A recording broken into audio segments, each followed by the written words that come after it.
छात्रों नमस्ते। पूजा विद्यालय में मैं आपका हार्दिक स्वागत करती हूँ।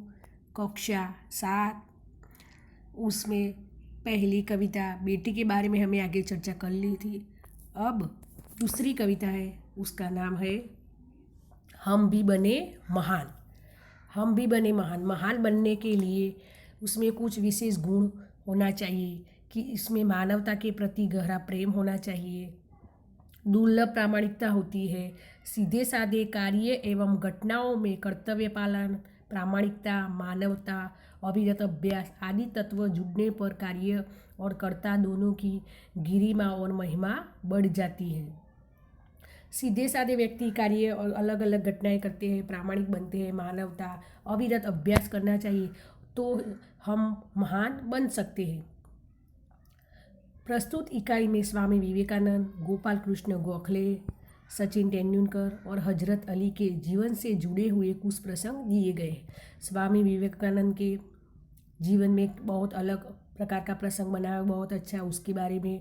गोपाल कृष्ण गोखले, सचिन तेंदुलकर ने क्रिकेट के बारे में 12-12 क्रिकेट खेली, बहुत परेशानी हुई, उसकी बात बहुत अच्छी तरह से बताई है। और हजरत अली के जीवन में वो सब व्यक्ति के जीवन में अलग अलग प्रसंग के बारे में उसमें चर्चा की गई है, जिनमें उनकी महानता की कुछ बुनियादी गुण द्रष्टव्य होते हैं। वह महान व्यक्ति है, उसके जीवन में कोई एक अलग ही प्रकार का गुण आपको कई सीख देता है, वह गुण के बारे में चर्चा की गई है। वही गुण हमारे जीवन के लिए प्रेरणा पीयूष है। ऐसे गुणों को अपनाकर हम भी महान बन सकते हैं। महान बनने के लिए क्या करना चाहिए, उसे बहुत अच्छी तरह से बात बताई गई। इसकी चर्चा में करती हूँ, छात्रों ध्यान से सुनिए। उसमें पहला कर्तव्य निभाना चाहिए। तो नरेंद्र नाम का लड़का है, वह कर्तव्य किस तरह निभाता है, उसकी बात बहुत अच्छी तरह से उसमें दी गई है। उसकी मैं जानकारी देती हूँ, ध्यान से सुनिए। मेले में सब खिलौने ले रहे थे, तब नरेंद्र नामक एक लड़के ने 2 रुपये का एक शिवलिंग खरीदा। मेले यानी कि मेला में, खिलौने यानी कि रमकड़े मेले में तो आप सब घूमने के लिए जाते हैं, मेले में तो खिलौने होते हैं ना, अलग अलग प्रकार के खिलौने लेने की भी आपको इच्छा होती है, छोटे लड़के तो। नरेंद्र नामक एक लड़का था, उसने 2 रुपये, उसके पास 2 रुपया था, 2 रुपया और एक चवन्नी थी, उसमें 2 रुपये का एक शिवलिंग खरीदा। अब भी उसके पास एक चवन्नी बची। चवन्नी यानी कि 4 आना, 1 रुपया का चौथा भाग, 25 पैसा। हम 25 पैसे कहते हैं। 25 पैसे पहले ने ज़माने में चलता था, अब तो देखने में भी नहीं मिलता है। किसी के पास बचे हुए हो तो कोई के घर होगा। एक लड़के को रोते हुए देखकर नरेंद्र ने उसे पूछा, क्यों रो रहा है? लड़के ने कहा, मेरे पास एक चवन्नी थी, कहीं गिर गई। एक लड़का रोता था, रोते हुए देखकर नरेंद्र को दुख हुआ और उसने पूछा, वह लड़का क्यों रो रहा है? तो लड़का ने कहा कि उसके पास वो जो चवन्नी यानी कि 4 आना 25 पैसा गिर गया था, इसीलिए वह रो रहा था। अब मेरी माँ मुझे बहुत पीटेंगी। वह कहता है कि मेरे पास जो चवन्नी थी वो गिर गई है, कहीं दिखाई नहीं देती है, इसीलिए मेरी माँ मुझे पीटेंगी, मेरी पिटाई करेगी। तुम्हें चवन्नी क्यों खो दी? कोई बात नहीं है, यह लो चवन्नी। नरेंद्र ने ये लड़के को उसके पास जो चवन्नी बची थी ना, उसने मेले में से एक शिवलिंग खरीदे थे 2 रुपये का, और चवन्नी बची थी वह लड़के को दे दी। कहकर नरेंद्र अपनी चवन्नी उसे दे दी और आगे बढ़ा। चवन्नी देकर वह यहाँ से आगे निकल पड़ा। अभी नरेंद्र ने कुछ दूर ही गया था कि सामने से एक मोटर आती दिखाई दे रही थी। नरेंद्र नामक लड़का था, वह दूर जा रहा था, तो सामने उसको एक मोटर आती दिखाई दे रही थी। उसने मोटर देखी, उसमें एक छोटा सा बच्चा इस मोटर से बिल्कुल बेखबर चला जा रहा था। वह मोटर से क्या जा रहा था? बिल्कुल और बेखबर चला जा रहा था। नरेंद्र ने झपट कर उस बालक को खींच लिया। वह बालक को मालूम नहीं था कि मोटर की झपट में मैं आ जाऊंगा, लेकिन नरेंद्र वह देखा तो वह झपट कर वह बालक को ऐसे खींच लिया, क्योंकि उसको बचाना चाहता था, क्योंकि मोटर की झपट में आ जाए तो बच्चा मर जाएगा, इसीलिए उसने खींच लिया। एक पल की देरी होती तो वह बालक मोटर के नीचे आ जाता। एक थोड़ी कर देर में वह बालक को मैंने नहीं खींचा होगा तो वो मोटर के नीचे आ जाता। इस झपट की क्रिया में नरेंद्र के हाथ में से शिवलिंग सूखकर गिर गया और टूट गया। नरेंद्र नाम का लड़का था ना, उसको शिवलिंग, उसके हाथ में शिवलिंग था ना, उसने 2 रुपये का शिवलिंग खरीदा था। वह शिवलिंग उसने हाथ में से सूट कर गिर पड़ा और वह टूट गया तो उसको दुख हुआ। इस दौरान इकट्ठे हुए लोगों में से किसी ने कहा, बेचारा का नुकसान हो गया, कितने चाव से खरीदा था शिवलिंग। उसमें सब लोग इकट्ठे हुए, एक ही जगह पर एकत्रित होना। वो सब लोग इकट्ठे हुए तो उसने किया, बेचारा वो लड़का को मोटर से न टकराए तो उसने जोर से वह लड़के को पकड़ने के लिए गया तो उसका शिवलिंग नीचे गिर पड़ा और टूट गया, उसको नुकसान हुआ। वह सुनते ही नरेंद्र ने कहा, उससे क्या है, उसकी बालक की जान बचाना मेरा कर्तव्य है। नरेंद्र क्या कहता है, शिवलिंग टूटा उसकी मुझे कोई परवाह नहीं, मुझे कोई चिंता नहीं है, लेकिन इस बच्चे को मैंने बचाया वह मेरा कर्तव्य है, मेरी फर्ज है। वस्तु से भी अधिक जीवन का ज़्यादा महत्वपूर्ण। आप सब समझते हैं ना, वस्तु तो दूसरी बार भी मिल सकती है लेकिन जीवन दूसरी बार नहीं मिल सकता। मनुष्य का जीवन एक ही बार मिलता है, इसीलिए उसी बच्चे को बचाने के लिए उसका शिवलिंग टूट गया और उसकी परेशान, इस बात से वह परेशान नहीं था। मानवता सबसे ऊपर है, मानवता रखनी चाहिए, बचपन से ही उसे ख्याल है। रखने वाला नरेंद्र आगे चलकर स्वामी विवेकानंद के नाम से प्रसिद्ध हुआ। पहले वह नरेंद्र को नाम से पुकारा और बाद में उसने उसकी प्रामाणिकता से, वह 2 बात में, एक बच्चे को चवन्नी की ज़रूरत थी, रोड रहा था तो उसने दे दी, और दूसरा लड़का मोटर की झपट में आकर वह मर जाने की ऐसा होता तो वह उसने खींच लिया और उसको बचाया। वो 2 बात इस प्रसंग में बहुत अच्छी तरह से बताई है। और नरेंद्र का नाम स्वामी विवेकानंद नाम से वह हाल प्रसिद्ध है। स्वामी विवेकानंद ने 2 कार्य बहुत अच्छी तरह से किए। आप भी किसी की मदद इस तरह करना चाहिए। दूसरा प्रसंग है, नियम सबके लिए है। नियम तो सबके लिए एक ही होता है ना। बात सन 1885 की है। पुणे के न्यू इंग्लिश हाई स्कूल में समारोह हो रहा था। 1985 की वह बात है। उसमें क्या था, न्यू इंग्लिश हाई स्कूल में समारोह, यानी कि कोई समारोह उत्सव होता है ना, था। प्रमुख द्वार पर एक स्वयंसेवक की नियुक्ति हुई। स्वयंसेवक की नियुक्ति होना यानी सेवा की भावना से काम करने वाला कोई भी व्यक्ति होता है ना, प्रमुख द्वार, मुख्य द्वार पर खड़ा होता है, उसको सेवा करने की भावना थी, वह स्वयंसेवक की तरह वह नियुक्त होना, वो काम में लगाया हुआ व्यक्ति होता है, उसको हम कहते हैं स्वयंसेवक की नियुक्ति हुई थी। सेवा करने की भावना और उसको जो काम किया होगा ना, वह काम करने की, सेवा के द्वारा वह काम बहुत अच्छी तरह से वह कर सकता है। एक व्यक्ति उभा था जिसे वह कर्तव्य भार दिया गया था, कर्तव्य, फर्ज, उसको कहा था कर्तव्य भार, उचित काम, ऐसा काम करना उसको कहा था। कि आने वाले अतिथि के निमंत्रण पत्र, कोई आने वाले, सभा में तो सब लोग आते हैं ना, देखने के लिए भी आते हैं। सभा में कोई उपस्थित व्यक्ति है, वह भाषण करता है उसके, तो वह आते हैं, सबको उसको ऐसा कहा था, उन्हें सभा स्थल पर यथास्थान बिठाना।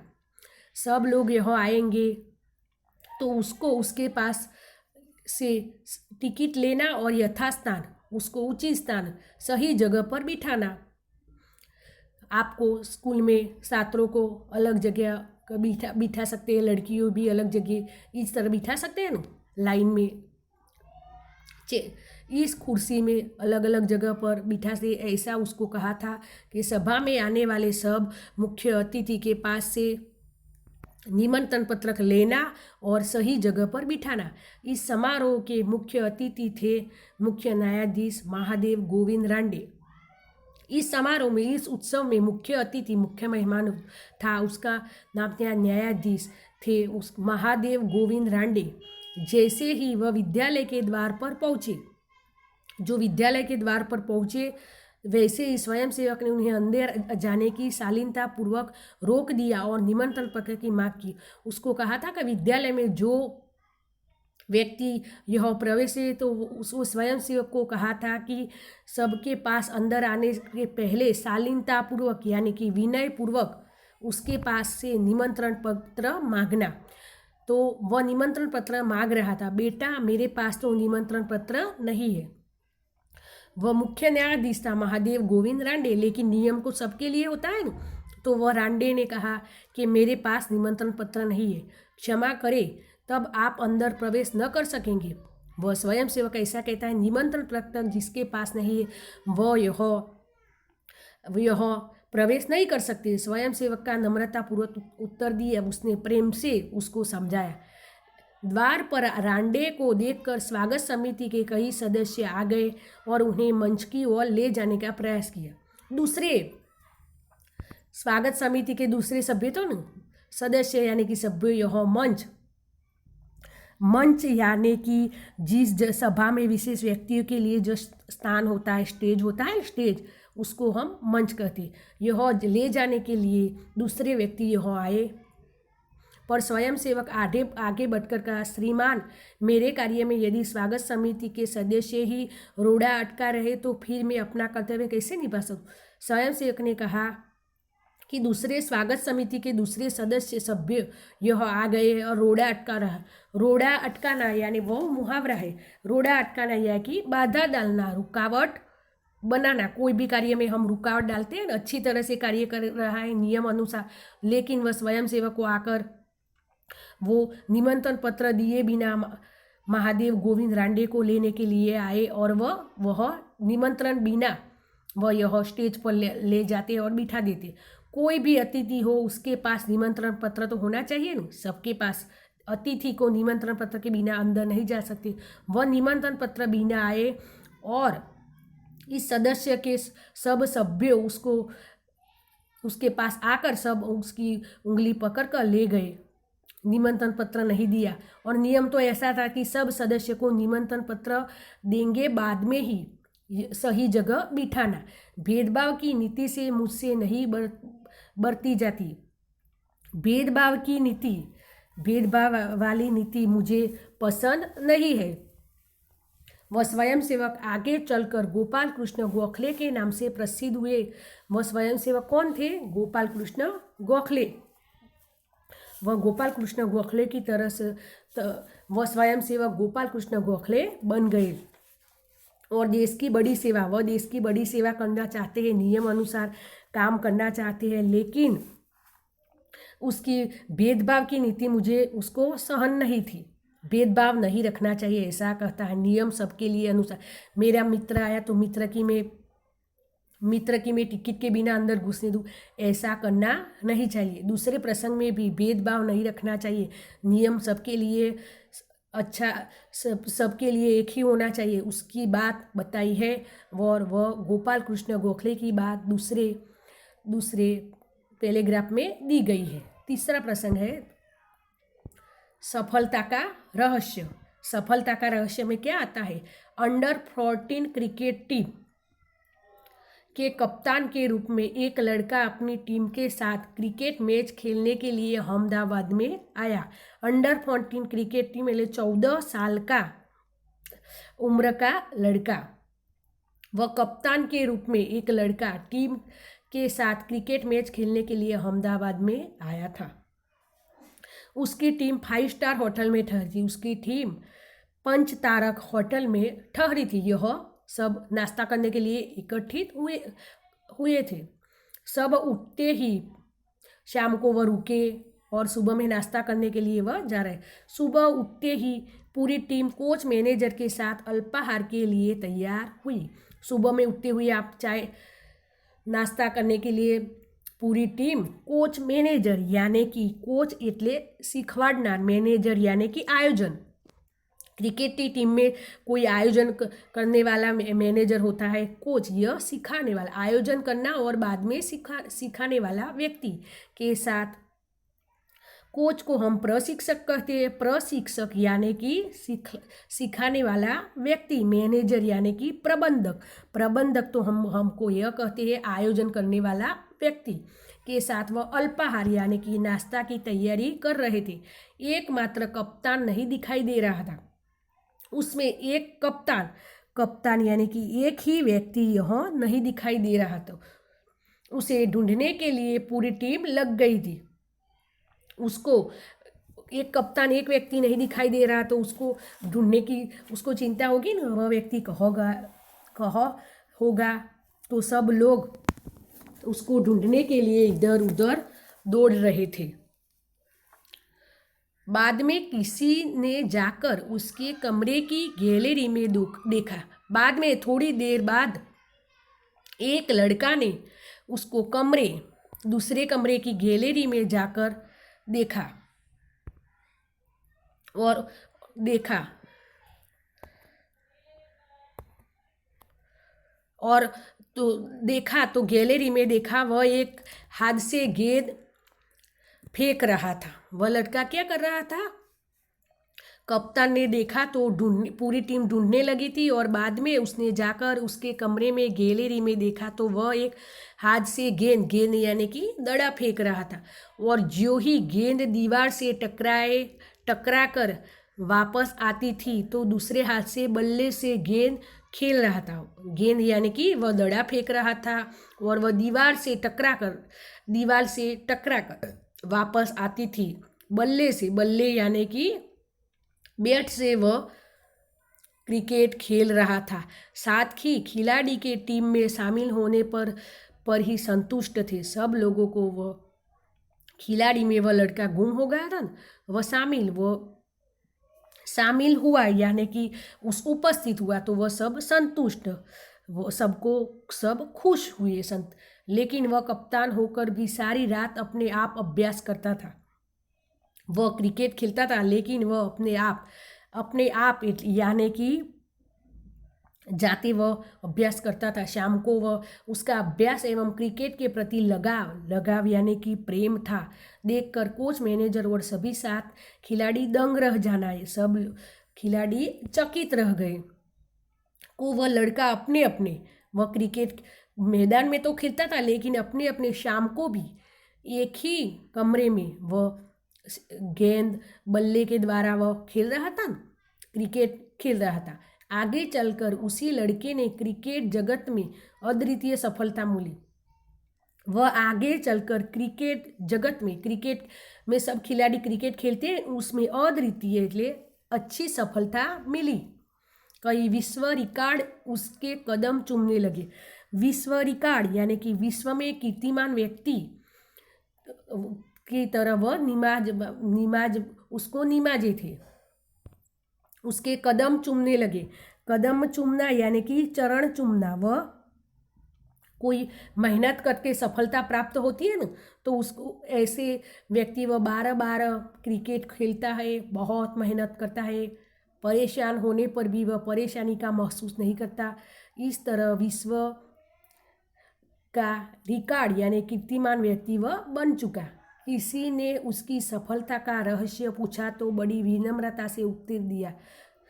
कोई व्यक्ति ने उसको तुम सफलता किस तरह प्राप्त कर सके, तो उसने आपका जो रहस्य होगा ना, उसने क्या क्या परेशानी हुई, उसने क्या क्या मेहनत की, ये सब विनम्र भाव से उसने अपनी बात बता दी।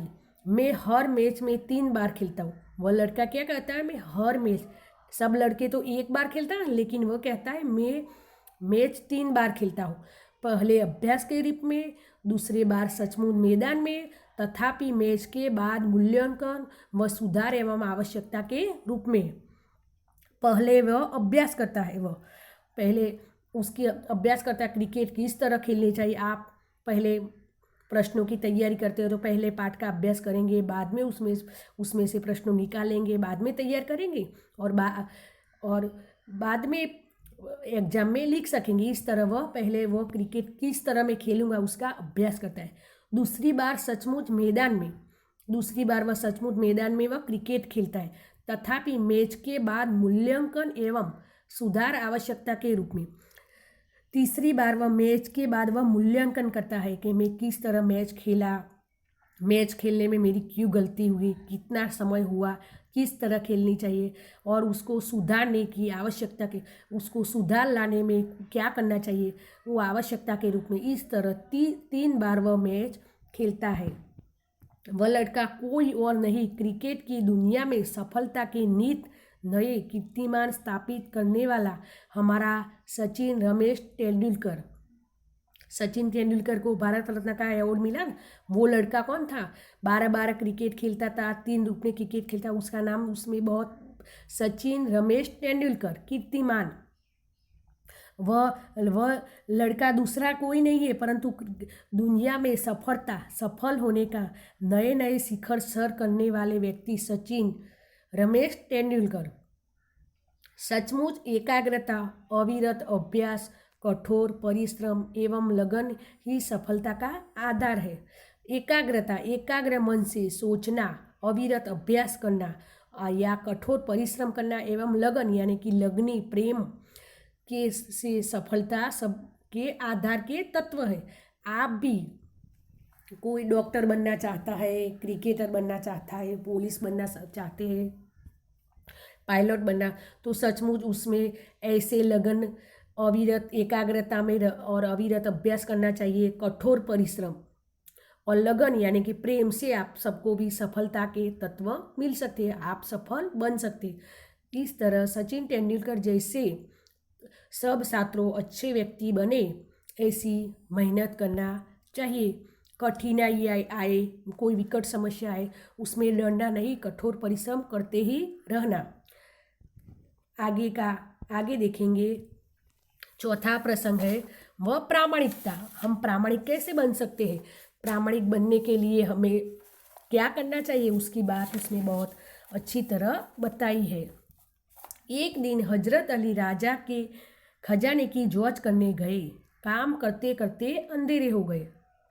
हजरत अली वह अपना खजाना था ना, उसकी जांच, उसकी वह तपास करने के लिए वह गए और काम करते करते अंधेरा हो गया। मोमबत्ती जलाई, उसने मीणबत्ती जलाई। थोड़ी देर बाद 2 सरदार अपने निजी काम के लिए उनके पास आए। थोड़े समय के बाद सरदार अपने निजी काम करने यानी कि व्यक्तिगत काम, आपका होता है खुद का काम के लिए उसके पास आए। हजरत अली ने उन्हें बैठने के लिए कहा। हजरत अली ने 2 सरदार थे ना, उसको उसके पास बैठने के लिए हिसाब की जांच पड़ताल पूछी। उसने क्या किया? तुम हजरत अली को पूछा कि हिसाब की तपास, हिसाब का काम पूरा हुआ, उसकी बात की। हजरत ने मोमबत्ती बुझा दी और मेज के खाने में से दूसरी मोमबत्ती निकाल कर जला दी। उसने पूछा तुम्हारा कामकाज पूरा हुआ हिसाब का? तो उसने जो मोमबत्ती चालू थी उसको वह बुझा दी और दूसरी मोमबत्ती आपके खाने में से लाकर दूसरी मोमबत्ती निकाल कर जला दी। सरदारों को यह देखकर बड़ा आश्चर्यचकित हुआ। सरदारों को यह हुआ, उसने यूं मोमबत्ती चालू थी उसको बुझाती और दूसरी मोमबत्ती क्यों लगा दी? तो हजरत अली क्या कहते हैं? हजरत अली ने एक मोमबत्ती जुलाकर दूसरी क्यों जुलाई, यह सरदार न समझ सके। वो एक सरदार ने बड़ी नम्रता से हजरत अली को पूछा, ऐसा क्यों किया?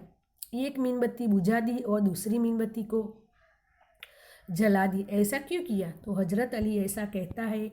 हजरत अली बोले, भाई अब तक मैं राजकाज का काम करता था, मैं राज्य का काम करता था, इसीलिए राज की मोमबत्ती जला दी थी।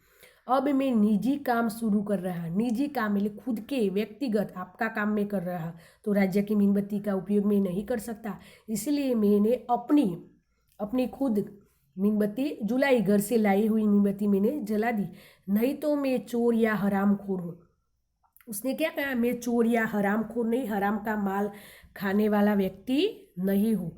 हर एक आदमी को चोरी और हरामखोरी से बचकर चलना चाहिए। कोई भी समस्या आए, पैसे की टूट हो, बीमार हो, लेकिन चोरी नहीं करनी चाहिए और हराम का पैसा नहीं लेना चाहिए, उससे बचकर चलना चाहिए, प्रामाणिक बनना चाहिए, चाहे वह अमीर हो या फकीर। अमीर यानी कि धनवान, फकीर यानी कि साधु हो। अमीर हो, धनवान, ज़्यादा पैसे वाले भी हो, धनवान भी हो, या फकीर साधु भी हो, लेकिन हरामखोर और चोरी के पैसे लेकर नहीं चलना चाहिए। देखने में तो यह बात बहुत सी छोटी लगती थी। देखने में तो आपको ये बात छोटी लगती थी कि एक मोमबत्ती बुझा दी और दूसरी क्यों जला दी, पर ये बड़े महत्व की, हम आज़ाद हो गए। राजकाज के काम तभी अच्छी तरह से चल सकता है जब लोगों में उसमें इस तरह की प्रामाणिकता हो। राज्य में सबको काम में जो चीज़ों होती है वह सब घर के काम में और राज्य के काम में दो जगह चीज़ वस्तु का उपयोग करेंगे तो प्रामाणिकता नहीं होगी। घर के काम में घर की वस्तु का ही उपयोग होगा और राज्य का काम करते हो तो राज्य की, उसने मीनबत्ती राज्य की जलाई, मीनबत्ती राज्य का काम करता था और घर का करता था तो उसने बुझाई और घर की चलाई। ऐसा करना चाहिए, वह प्रामाणिक व्यक्ति था इसीलिए उसने कहा। और दूसरे व्यक्ति तो राज्य की थी, घर के काम में भी उसका उपयोग करेगा और खुद का काम में भी, ऐसा नहीं करना चाहिए। हमारे पूर्वजों ने कहा, पूर्वजों यानी पूर्वजों ने कहा, माँ गृध कश्य स्विद स्विद धनम, किसी के धन माल की लालसा मत करो। कोई भी व्यक्ति के पास धन होगा ज़्यादा तो उसकी लालसा मत करो, उसके पास से मेरे पास धन आ जाए। आपके पास जो धन माल होगा वो ही सही, दूसरे के पास ज़्यादा होगा उसकी ज़रूरत आप नहीं है। जात मेहनत करना, ज़्यादा मेहनत करेंगे तो ज़्यादा ही धन मिलेगा। दूसरे की धन की लालच नहीं करना चाहिए। यह मनुष्य के लिए सबसे बड़ी सीख है। जीवन में यह सीख का उपयोग ज़्यादा करना, किसी के धन माल लेने की लालच नहीं करना है। किसी व्यक्ति को, छात्रों ऐसे करते, एक लड़का ने 5 पेंसिल लाए हो, मेरे पास एक भी नहीं है, वह रिसेस में क्लास से बाहर निकले तो उसमें से मैं एक पेंसिल चोरी छुपी से ले लूँ।